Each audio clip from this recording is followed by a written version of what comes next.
Hello all, Shadwell here, ready to talk about the next film in my collection, The Equalizer 3 from 2023. It's directed by Antoine Fuqua and stars Denzel Washington and Dakota Fanning. Well, here we are finding ourselves reviewing the final film of the Equalizer trilogy. Although, to be perfectly honest, there is nothing in my mind keeping this from becoming a franchise instead of just being a trilogy. Not that I want them to do that. I think the ending of The Equalizer 3 is the perfect send-off for the trilogy, but I know how Hollywood loves their money and not having to come up with wholly original ideas, and The Equalizer 4 would check off both boxes. Let's hope that the trilogy remains a trilogy.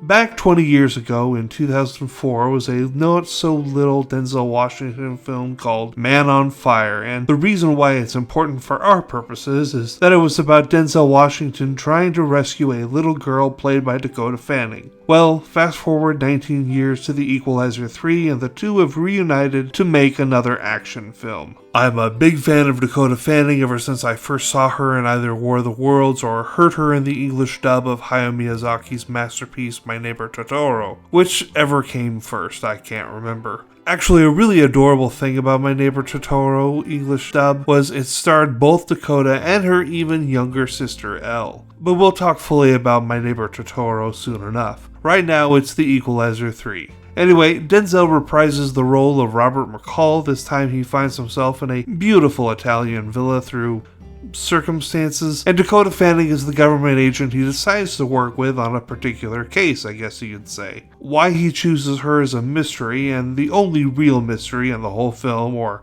callback to Robert McCall's past. Looks like they figured out they really fucked things up with the attempts at lore in the first sequel, and for this threequel they went back to what worked. An enigmatic guy helping those who can't seem to catch a break by breaking the bad guys trying to fuck them over. And thank goodness, because I think my favorite thing about The Equalizer 3, other than a return to the storytelling style of the first film, is that it feels like a celebration on all fronts. It just works in a way the second film didn't because it got too mired in needless backstory, so it's easy to say that I love The Equalizer 3 pretty much just as much as the first film. However, I don't have to dock this film points for be-shirting a hottie like David Harbour, although I do find it funny that Dakota Fanning filmed this and the Ripley Netflix series in some of the same locations. I'm going to give The Equalizer 3 an A- for being damn good. Tomorrow it's back to the 50 excellent 80s films with its 9th offering, Bailout. See y'all then.